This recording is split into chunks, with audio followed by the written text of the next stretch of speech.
Oh là la compagnie, c'est Alex d'Objectif Réussite pour cette vidéo qui va vous introduire ce qu'est le sens de variation d'une suite. Alors connaître le sens de variation d'une suite, c'est un élément essentiel pour son étude.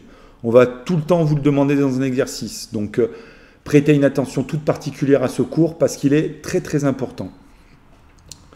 Alors une suite peut être croissante si tous les termes de la suite ne font que grandir, décroissante si tous les termes de la suite ne font que diminuer, constante si tous les termes de la suite restent le même, ou rien de tout ça.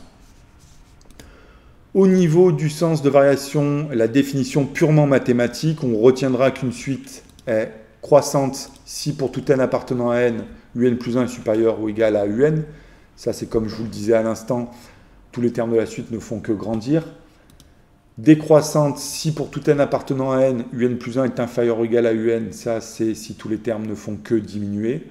Ou constante si pour tout n appartenant à n, un plus 1 égale un, ça si tous les termes de la suite restent constants. Alors c'est bien beau de connaître la définition du sens de variation d'une suite, il va falloir savoir étudier ce sens de variation. Alors pour ça on a des techniques d'étude, rassurez-vous, il y en a 3 qui vont être développées dans 3 vidéos. La première, qui est un peu la méthode un peu reine, on va étudier le signe de un plus 1 moins un. La deuxième, qui est valable uniquement si tous les termes de la suite sont positifs, on pose un plus 1 sur un et on le compare à 1. Et si la suite est définie par un égale f de n, c'est-à-dire si elle est explicite, on va pouvoir essayer d'étudier les variations de f. Voilà, merci, c'est fini. À tout de suite pour la suite.